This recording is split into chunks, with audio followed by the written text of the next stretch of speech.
नमस्कार मैत्रिणींनो, कशा आहात तुम्ही? स्वागत आहे तुमचं आजच्या व्हिडिओमध्ये।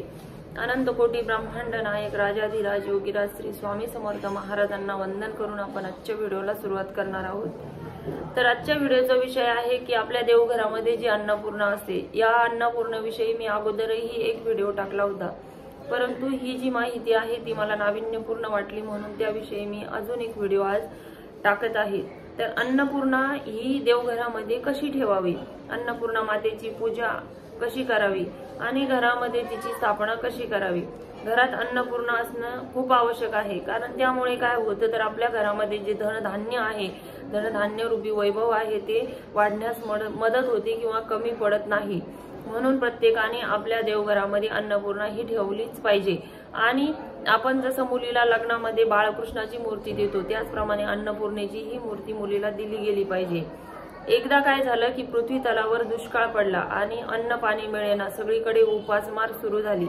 म्हणून इतकी उपासमार सुरू झाली की जनावरांना माणसांना खायला प्यायला पाणी अन्न पाणी मिळेना। म्हणून तेव्हा माता पार्वतीने सर्वांना अन्न पुरवले आणि तो दिवस होता मार्गशीर्ष महिन्यातील पौर्णिमा, आणि म्हणून मार्गशीर्ष पौर्णिमा ही अन्नपूर्णा जयंती म्हणून साजरी केली जाते। त्या दिवशी सर्व स्वयंपाक करून घर स्वच्छ करून अन्नपूर्णा मातेची पूजा केली जाते।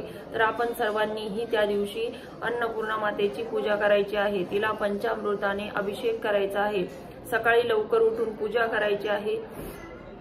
अन्नपूर्णा माता प्रसन्न, अग्निदेवता प्रसन्न, ब्रह्मा विष्णू आणि त्रस्त झालेल्या लोकांनी महादेवाची भक्ती केली आणि भिक्षा म्हणून महादेवाने सर्वांना अन्न पुरवले आणि तो दिवस म्हणजे मार्गशीर्ष पौर्णिमा अशी आख्यायिका आहे।